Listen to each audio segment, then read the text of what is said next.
Hello everyone, कैसे हैं आप लोग। आई एम अभिषेक सक्सेना और हम लोग पढ़ रहे हैं द केमिस्ट्री एंड हमारा टॉपिक चल रहा है बच्चों एटम्स एंड मॉलिक्यूल्स। तो लास्ट लेक्चर में हमने क्या डिस्कस किया था, कुछ याद आ रहा है? पढ़ रहे अच्छे से? सो लास्ट लेक्चर में हमने डिस्कस किया था कि किस तरीके से हम कंपाउंड के या सिंपल कंपाउंड के फॉर्मूले बना सकते हैं। उस फॉर्मूलेस के लिए मैंने आपको कुछ होमवर्क दिया है बच्चों की। आपको एटॉमिक नंबर, एलिमेंट का नाम, उसकी वैलेंसी, उसका मास नंबर, बहुत सारी चीजें याद करनी है, तब जाकर हम एक परफेक्ट पर्सन बनेंगे कि हम फॉर्मूला लिख सके। क्योंकि फॉर्मूलेस अब पहले हमने स्टार्ट किया सिंपल फॉर्मूले या सिंपल कंपाउंड का फॉर्मूला बनाना, धीरे धीरे यही सिंपल कंपाउंड कॉम्प्लेक्स कंपाउंड में कब बदल जाएंगे आपको पता भी नहीं चलेगा। 12th क्लास में हम लोग कॉम्प्लेक्स कंपाउंड की बात करेंगे, जहां पर थोड़े बड़े बड़े डेंजरस कंपाउंड बनते हैं और नाम भी उसके खतरनाक होते हैं। तो हम है खतरों के खिलाड़ी और चलते हैं हम लोग हमारे आज की खतरों के खिलाड़ी को स्टार्ट करने के लिए। सो एटम्स एंड मॉलिक्यूल्स का नेक्स्ट टॉपिक हम डिस्कस करेंगे, दैट इज द मॉलिक्यूलर मास। तो बच्चों, मेरे प्यारे बच्चों, what is the molecular mass? Molecular mass क्या होता है? हमने कुछ लेक्चर्स पहले एटॉमिक मास डिस्कस किया था। Do you remember? Atomic mass जब हमने डिस्कस किया था तो एटॉमिक मास बनाने के लिए अलग अलग एलिमेंट को चुना गया था। पहले ऑक्सीजन को चुना गया था, फिर हमने हाइड्रोजन को चुना एंड फाइनली कार्बन 12 हमारा किंग बन गया। उसने पूरे पीरियोडिक टेबल पे राज कर लिया है और कार्बन के बेसिस पे, मतलब रिलेटिव एटॉमिक मास, मतलब कार्बन का 12 ग्राम है या 12 यूनिट है। हम एएमयू में बात करते हैं जब हम एटॉमिक मास बात करते हैं या मॉलिक्यूलर मास बात करते हैं। सो एएमयू एटॉमिक मास यूनिट, या फिर सिर्फ यू कहेंगे जिसे हम यूनिफाइड मास भी कहते हैं। तो बच्चों, एटम का मास बहुत हल्का है, बहुत छोटा है, इसी वजह से हमने कार्बन के साथ कंपेयर किया। अब इन एटम्स को जोड़ जोड़ कर हमारे पास में कंपाउंड्स बनते हैं। अलग अलग कंपाउंड्स बनेंगे तो इनका भी तो मास रहेगा कि नहीं रहेगा? कि खाली पोकटी हो जाएंगे, वो खाली पीले हो जाएंगे? नहीं। तो एटम्स का जैसा मास रहता है वैसे ही कंपाउंड का भी मास होगा। अब कंपाउंड की मास की बात करें तो कंपाउंड बनता किससे है बच्चों? एटम से बनता है। एटम जब मिल जाते हैं तो उसको हम मॉलिक्यूल बोलते हैं और इसी मॉलिक्यूल का अगर हम मास निकाले तो हम उसे कहेंगे मॉलिक्यूलर मास। बच्चों, मॉलिक्यूलर मास, आपको जो प्रोनाउंस करना है आप कर सकते हो। सो मॉलिक्यूलर मास की जब बात आ रही है तो इस मॉलिक्यूलर मास में हम जानते हैं कि मॉलिक्यूल किससे बनता है, अलग अलग एलिमेंट से बनता है, मतलब एटम से बनता है। आप किसका भी एग्जांपल ले सकते हो। Generally I will take example of our, किसी का भी एग्जांपल लेने के पहले हम एक बार डेफिनेशन पे चलते हैं, है ना। डेफिनेशन आर मस्ट हमारे लिए। The molecular mass of a substance is the sum of. अब बच्चों, मॉलिक्यूलर मास निकालना है, दैट इज द सम मतलब plus, sum of atomic masses of all the atoms in a molecule। क्या है ये बच्चों? ये सम है। सम मतलब प्लस है। किसका प्लस है? एटॉमिक मासेस का, लेकिन atomic masses of all the atoms in a molecule. मतलब कि हम क्या करेंगे, हमारे पास एक कंपाउंड है मतलब कंपाउंड बना होगा मॉलिक्यूल से, मॉलिक्यूल बनता है एटम से और एटम्स के मासेस हमको पता होते हैं, पता करना है हमको। सो उन सबको हम प्लस करेंगे, like here atoms in a molecule of the substance. जो सब्सटेंस की बात करेंगे उनको ही प्लस करना। अब देखो, मैं बात करूंगा वाटर की, आप उधर प्लस करोगे कार्बन डाइऑक्साइड का, ऐसा नहीं चलेगा। मैं अगर कार्बन डाइऑक्साइड बोलूंगा तो आपको कार्बन डाइऑक्साइड का प्लस करना पड़ेगा, अगर मैं वाटर बोलूंगा तो वाटर का प्लस करना पड़ेगा। दूसरा इंपॉर्टेंट पॉइंट यहां पर कि हम इसका यूनिट क्या ले।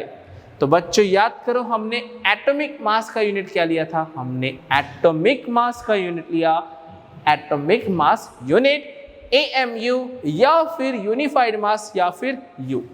तो बच्चों, अगर मैं मॉलिक्यूलर मास एटॉमिक मास से ही निकालने वाला हूं, निकालना किससे? मुझे कैलकुलेट में एटॉमिक मास से ही करने वाला हूं, तो क्या यूनिट चेंज होगा? नहीं बच्चों, चेंज नहीं होगा और ये भी रिलेटिव मास ही रहेगा। और इसका यूनिट भी एटॉमिक मास यूनिट बोलो या फिर यूनिफाइड मास, जिसे हम यू से रिप्रेजेंट करते हैं। तो एटॉमिक मास यूनिट को हम AMU से यू रिप्रेजेंट करते हैं, दोनों ही चलेगा। और अगर जब हम थोड़ा एडवांस लेवल पे जाते हैं या आगे बढ़ते हैं तो ये जो एटॉमिक मास यूनिट है इसको मेजर करने के लिए हमारे पास कोई तराजू नहीं है। सिंपल सी बात है, एटम को गिनने के लिए अपने पास तराजू नहीं है, तो नहीं है भाई। सो हम जो गिनते हैं, हमारे पास जो मशीन है जिसमें ग्राम्स में गिनते, तो हम इसी मास को ग्राम्स में लिखते। जैसे कि ऑक्सीजन का मास मैंने आपको बताया था 16U होता है या यूनिफाइड मास, इसको मैं 16 ग्राम लिखूंगा आगे चलकर। तो ये जो ग्राम में लिखा है असली में ग्राम में है नहीं, लेकिन हम समझने के लिए इसको ग्राम में लिखते हैं। इसी ग्राम को हम बोलते हैं, इसको हम नाम देते हैं ग्राम एटॉमिक मास, हम इसे कहते हैं। तो इसमें टेंशन लेने की कोई बात नहीं है, सिर्फ हमने एटॉमिक मास को ग्राम्स में लिख दिया, उसे हमने ग्राम एटॉमिक मास कहा है। अगर वो नॉर्मल टर्म में लिखोगे, मतलब कि यूनिफाइड मास में लिखोगे या फिर AMU में लिखोगे, तो वो मॉलिक्यूलर एटॉमिक मास बन जाएगा। Same to same molecular mass के भी साथ ऐसा ही होगा। ये है मॉलिक्यूलर मास, इसको अगर मैं ग्राम्स में लिखूंगा तो ये बन जाएगा ग्राम मॉलिक्यूलर मास। ये मॉलिक्यूलर है, आप पूरा लिख लेना, gram molecular mass. Gram molecular mass मतलब अगर हमने मॉलिक्यूलर मास को ग्राम्स में मेंशन किया तब ये हो जाएगा ग्राम मॉलिक्यूलर मास। क्लियर है? तो हम कुछ एग्जाम्पल से समझेंगे कि मॉलिक्यूलर मास निकलता कैसे, कैसे कैलकुलेट करते हैं।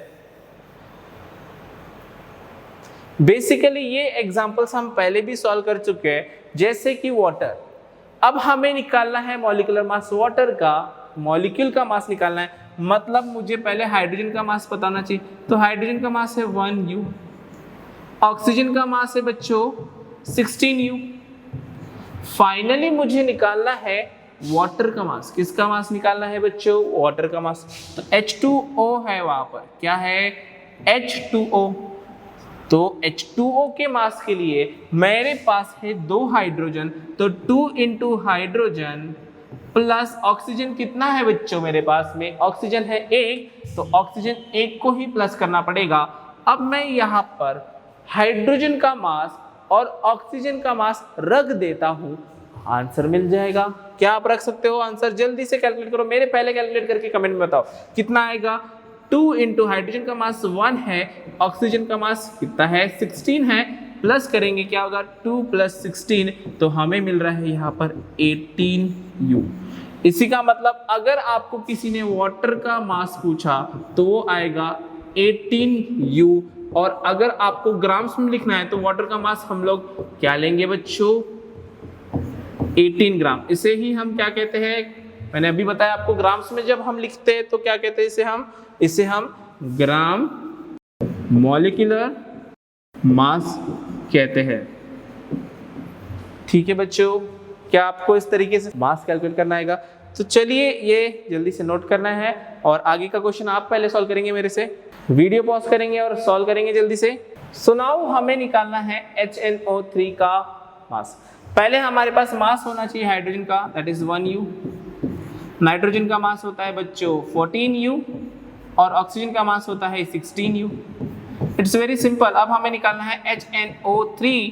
तो हाइड्रोजन कितना है मेरे पास बच्चों? 1 है, तो हाइड्रोजन 1 ही लिखेंगे। नाइट्रोजन कितना है मेरे पास बच्चों? 1 है, तो 1 ही लिखेंगे। और ऑक्सीजन 3 है, इसलिए 3 इंटू ऑक्सीजन लिखेंगे बच्चों। समझ रहा है? मैं 3 इंटू ऑक्सीजन क्यों लिख रहा हूँ? क्योंकि हमारी डेफिनेशन क्या है मॉलिक्यूलर मास की? Molecular mass is the sum of masses of all the atoms present in that substance। वो substance में जितने भी एटम है उन सब के मास को प्लस करेंगे तब हमें मॉलिक्यूलर मास मिलता है। अब हम यहाँ पर इनको प्लस कर देते। देखो अब आप बोलोगे सर यहाँ मल्टीप्लाई क्यों किया? अब बच्चा पार्टी मेरे को ये बताओ कि O3 है, 3 ऑक्सीजन है, तो मैं ऑक्सीजन को 3 बार प्लस करूं, O+O+O लिखूं या 3 इंटू ऑक्सीजन लिखूं? दोनों सेम है कि अलग अलग है? कमेंट में बताएंगे कि 3 into ऑक्सीजन, इसी का मतलब ऑक्सीजन प्लस ऑक्सीजन हुआ कि नहीं हुआ, हुआ कि नहीं हुआ, यस और नो, कमेंट में बताएंगे यस सर और नो सर, ठीक है। अब मैं वैल्यू पुट करता हूं यहाँ पर। हाइड्रोजन का वैल्यू है हमारा 1, चलिए 1, नाइट्रोजन का वैल्यू है 14, चलिए 14, ऑक्सीजन का वैल्यू है कितना है बच्चा 16, सो 16 into 3, so what is the value, this is 15 plus 48। I hope आप लोगों को प्लस करना आता होगा, प्लस करके आप आंसर लिखकर कमेंट में आंसर बताएंगे इसका। मैं देखना चाहता हूं कि आप में से कितने बच्चे सीरियसली वीडियो देख रहे हैं और कमेंट में मुझे इसका आंसर चाहिए कि 15 प्लस 48 क्या होता है, क्योंकि इतना तो बच्चों आप लोग को आता ही होगा, चाहे लॉकडाउन था या कुछ भी हो, 15 प्लस 48 आप जानती है, ठीक है बच्चों। So that is, will move to the next question about C6H12O6। इसका मास निकालना है। तो कार्बन का मास बच्चों, कार्बन का मास होता है 12U, हाइड्रोजन का मास होता है 1U, ऑक्सीजन का मास होता है 16U। फिर से क्या करना है, सिर्फ हमारा फॉर्मूला है C6H12O6। इसको क्या करेंगे, कार्बन कितना बच्चा, कार्बन है 6 इंटू कार्बन प्लस हाइड्रोजन कितना है 12, सो 12 into hydrogen, 12 into hydrogen plus हमारे पास है 6 ऑक्सीजन, दैट्स द 6 या, सो 6 ऑक्सीजन 6 कार्बन 12 हाइड्रोजन। अब यहाँ पर हमें हमारे सब्सटेंस का मासेस पुट करना है, दैट्स ऑल, और हमारा आंसर आ जाएगा। चलिए जल्दी से आंसर निकालते हैं। 6 इंटू कार्बन का मास कितना है 12, टेबल आता है 12 का आपको, 12 इंटू हाइड्रोजन का मास कितना है 1, ऑक्सीजन का मास कितना है 16, तो 6 इंटू 16। तो अब ये जो आगे का स्टेप है ये आप मुझे सॉल्व करके बताएंगे, ये मैंने बता दिया। इसके आगे तो आपको आना ही चाहिए, बेसिक मैथ्स है, 6th-7th का मैथ्स है, इतना अगर आपको नहीं आ रहा है तो बड़ी दिक्कत है, आप वापस से रिवाइज करेंगे। क्या होगा, इनका मल्टीप्लाई करेंगे आप, पहले ब्रैकेट सोल्व होता है, क्या होगा यहाँ पे 6 into 12 72, 12 into 1 12 plus 6 into 16 that is 96। इनको प्लस करके आप आंसर बताएंगे कमेंट में। आप कंपाउंड लिखेंगे और उसका मास लिखेंगे सामने, समझ रहा है। आई थिंक इसका मास आता है 180, 2 + 2 4, 4 + 6 10, 0 कैरी 1, 1 + 9 10, 10 + 1 11, 11 + 7 18, तो 180 आंसर आता है। फिर भी आप क्रॉस चेक करके मुझे आंसर बताएंगे कमेंट में।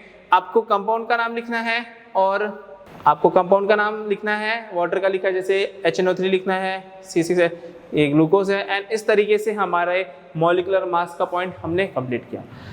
अब होमवर्क ऐसा है कि आपको एटलीस्ट 10 अलग अलग कंपाउंड लेना है जो जिसके आपको मासेस मतलब समझ में आते हैं, जैसे कार्बन है, नाइट्रोजन है, ऑक्सीजन है, कैल्शियम, आगे हम कुछ 1-2 देखेंगे। तो 20 एलिमेंट्स जो हमारे फर्स्ट 20 एलिमेंट्स हैं उनके मासेस से रिलेटेड जो कंपाउंड्स बनते हैं या आप जानते हो, उनके आपको मासेस होमवर्क करना है आज के लेक्चर में, ठीक है बच्चों। चलिए आगे मॉलिक्यूलर मास का छोटा भाई है या उससे मिलता जुलता है, हमारे पास है फॉर्मूला मास। मॉलिक्यूलर मास से मिलता जुलता फॉर्मूला मास। सो बच्चों होता क्या है कि जितने भी कंपाउंड्स हैं वो हमेशा मॉलिक्यूल फॉर्म में नहीं प्रेजेंट होते। जैसे हमने देखा था कुछ सब्सटेंस आयन फॉर्म में प्रेजेंट होते हैं। तो जब हम आयन की बात करते हैं तो आयन्स एक साथ नहीं अटैच नहीं रहते, मॉलिक्यूल्स हमेशा एक साथ अटैच होकर साथ में रहते हैं।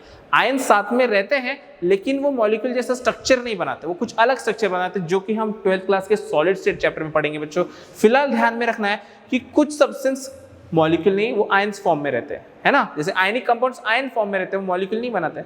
इस वजह से अगर हमें उनका मास निकालना है तो हम उसको मॉलिक्यूलर मास नहीं बोल सकते, इसी वजह से हम उसे कहते हैं फॉर्मूला मास, क्योंकि उन कंपाउंड्स का भी तो फॉर्मूला है हमारे पास, है कि नहीं है हमारे पास formula. So that formula we can use to find the mass, that's mass is called as formula mass. मतलब अगर हमने फॉर्मूला से मास निकाला है तो हम उसे फॉर्मूला मास कहते हैं। देखते हैं कैसे होगा। The formula unit mass of a substance is a sum of, देखो सम बोला है मतलब सेम टू सेम आपको करना वही है, बस नाम अलग है, प्रोसीजर सेम है। Sum of atomic masses of all the atoms in the formula. वहां पे क्या था कि मॉलिक्यूल में जितने एटम्स हैं उनको प्लस करना है तो मिलेगा मॉलिक्यूलर मास। अब इसमें फिर से क्या प्लस करना है, मासेस प्लस करना है। किसका मास प्लस करना है, एटम्स का मास प्लस करना है, लेकिन वो एटम किसके होंगे, फॉर्मूला से मिलेंगे। समझ गया बच्चों? So sum of masses of atoms of the formula of the compound. So formula unit mass is calculated in the same manner as we calculate the molecular mass। तो बच्चा पार्टी मॉलिकुलर मास जैसा निकाला वैसा ही formula mass आएगा, कोई भी change नहीं रहेगा। The only difference is that we use the word formula. बस हम नाम उसका फॉर्मूला लिखेंगे। आपको टेंशन लेने वाली कोई बात नहीं। क्वेश्चन में मॉलिकुलर मास लिखा हो या फॉर्मूला मास लिखा हो, बात तो एक ही है, सॉल्व सेम करना है। नाम अलग अलग है लेकिन काम दोनों का सेम है। So like why we call this one, because substances whose constituent particles are ion. जिसमें कांस्टिट्यूएंट पार्टिकल आयंस होते हैं उसको हम मॉलिक्यूल्स नहीं कहते। मॉलिक्यूल्स अलग है, आयंस अलग है। मॉलिक्यूल्स का कोई चार्ज नहीं होता, आयंस का चार्ज होता है। इसी वजह से जब भी हम आयनिक सॉलिड का मास निकालते हैं या आयनिक कंपाउंड्स का मास निकालते हैं तब याद रखेंगे कि उससे हम फॉर्मूला मास कहेंगे, मॉलिक्यूलर मास नहीं कहेंगे। अब ऐसा जरूरी नहीं, कभी कभी क्वेश्चन में फॉर्मूला मास होता है, नहीं होता, दोनों चलता है। नाम अलग है, काम सेम है। जैसे सोडियम क्लोराइड, इसको हम मॉलिक्यूलर मास नहीं बोलेंगे, हम इसका जब मास निकालेंगे तब हम उसे फॉर्मूला मास कहेंगे। कैसे निकलता है सोडियम क्लोराइड का मास, देखते हैं जल्दी से। हमारे पास है सोडियम क्लोराइड, फॉर्मूला मास निकालना है। प्रोसीजर क्या है, पहला हर एक कंस्टिट्यूएंट किससे बना है, ये बना है सोडियम से। सोडियम का मास बच्चा पार्टी चलो जल्दी से बताएंगे मुझे, कमेंट में बताएंगे सोडियम का मास कितना होता है और क्लोरीन का। तो सोडियम का मास होता है 23 एंड क्लोरीन का मास होता है 35.5। तो बच्चा party this is the mass for the atom, कि जो सोडियम क्लोराइड सोडियम से बना है और क्लोरीन से बना है, तो हमारे पास सोडियम का मास है, क्लोरीन का मास है। अब हम सोडियम क्लोराइड मतलब formula mass of sodium chloride निकाल सकते कि नहीं निकाल सकते? कैसे निकालेंगे, हमको निकालना है मास NaCl का, तो हमें क्या करना पड़ेगा, सिर्फ Na प्लस Cl करना पड़ेगा, बस प्लस करना है बच्चों। तो 23 को 35.5 से प्लस करेंगे और जल्दी से आप कमेंट में आंसर देंगे मुझे। कमेंट में जल्दी से मुझे आंसर चाहिए, कितना आएगा इसका, what will be your formula mass for NaCl? quick so this is 3 plus 8 and ये हो गया 58.5 और यूनिट क्या रहेगा इसका U, क्योंकि हम अभी एटॉमिक मास मॉलिक्यूलर मास पढ़ रहे हैं। इसी को मैंने ग्राम में लिख दिया, तो देखो ये बना मेरा फॉर्मूला मास, ये क्या हुआ फॉर्मूला मास, ये क्या है फॉर्मूला मास।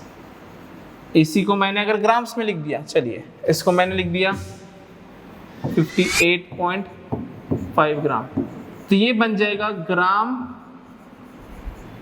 Formula mass. समझ रहा है, ग्राम फॉर्मूला मास कैसे बनता है, जैसे gram atomic mass, gram molecular mass और ग्राम फॉर्मूला मास। ठीक है, समझ में आ गया। एक और क्वेश्चन देख लेते हैं हम, CaCl2 का है, कैसे इसको सॉल्व करेंगे। आप में से बहुत बच्चे सॉल्व कर चुके होंगे, सॉल्व करके जल्दी से कमेंट में बताएंगे। आप वीडियो पॉज करके भी सॉल्व कर सकते हो, मेरे आंसर के पहले आपका आंसर आना चाहिए, तभी आप, मैं चाहता हूँ कि आप लोग मुझसे भी आगे जाए और बहुत जो भी आपके ड्रीम्स है वो पूरे कर पाओ। इसीलिए हम यहाँ पर इसको सीरियसली लेकर सॉल्व करेंगे। सो हियर हमारे पास कैल्शियम है, कैल्शियम का मास बच्चों कितना है 40U, क्लोरीन का मास वापस से 35.5। अब CaCl2 का मास कैसे निकलेगा, कैल्शियम क्लोराइड है बच्चों ये, तो कैल्शियम का मास प्लस 2 क्लोरीन का मास, तो 2 क्लोरीन इसलिए 2 × Cl लिख दिया। अब आपको बस वैल्यू पुट करना है, कैल्शियम का मास 40 प्लस 2 × 35.5, 2 × 35.5 भूल गए सर, 5वीं में पढ़ा था डेसिमल का मल्टीप्लाई, अब भूल गए। तो बच्चों 5th में जाना है नहीं ना, तो 2 × 35.5 कितना आएगा, ये हो गया 40 प्लस ये आएगा 71, तो टोटल कितना आएगा बच्चों, जल्दी से मुझे कमेंट में बताएंगे। 40 प्लस 31 कितना, सॉरी 71 कितना आएगा, 1 0 + 1 1, 4 + 7 कितना होता है 11, 111 ग्राम। या इसको हम यू में लेंगे, हम इसको किस में लेंगे, यू में, यूनिफाइड मास में लेंगे, और इसी को अगर हम ग्राम में कन्वर्ट करते हैं तो 111 ग्राम आ जाएगा। दोनों बात सेम ही है, कोई डिफिकल्टी इसमें, कोई डिफिकल्टी, कोई परेशानी? अगर आपको कोई डिफिकल्टी या कोई परेशानी हो तो हम यहाँ पर है प्रेजेंट। सो आज के लेक्चर में हमने क्या क्या डिस्कस किया बच्चों, about the molecular mass and the formula unit मास। इसको ही हम यूनिफाइड मास में भी लिख सकते हैं और ग्राम में भी लिख सकते हैं, कोई फर्क नहीं पड़ता, मतलब फर्क है, लेकिन जनरल टर्म्स में जब हमें नॉर्मल कैलकुलेशन करने होंगे तब हम ग्राम्स यूज करेंगे, और स्टैंडर्ड तरीका यूज करना होगा तो यूनिफाइड मास या एएमयू में डिस्कस करेंगे। तो बच्चा बाटी, अगर कोई डिफिकल्टी या कोई परेशानी हो तो आप मुझे कांटेक्ट कर सकते हैं। कोई भी परेशानी हो तो प्लीज आई एम हियर, अब मुझे कांटेक्ट करें, कोई डिफिकल्टी हो। ओके, सो नेक्स्ट लेक्चर में हम इसके आगे का मतलब मोल कॉन्सेप्ट, इस चैप्टर का सबसे डेंजरस पार्ट और सबसे इंपॉर्टेंट पार्ट, जो कि 11th के लिए सबसे ज्यादा काम में आएगा। अब तक हमने जितने भी पॉइंट डिस्कस किए एटम्स और मॉलिक्यूल्स के, ये सभी पॉइंट 11th क्लास में फिर से आते हैं, तो हम ये टॉपिक आपको ध्यान में रखना है कि 11th में हम ये फिर से रिपीट नहीं करेंगे, मैं इसको फास्टली पढ़ाऊंगा, तो आप इसे अभी ही कंप्लीट करेंगे बच्चों। तो नेक्स्ट लेक्चर में मिलते हैं हम लोग विद मोल कॉन्सेप्ट।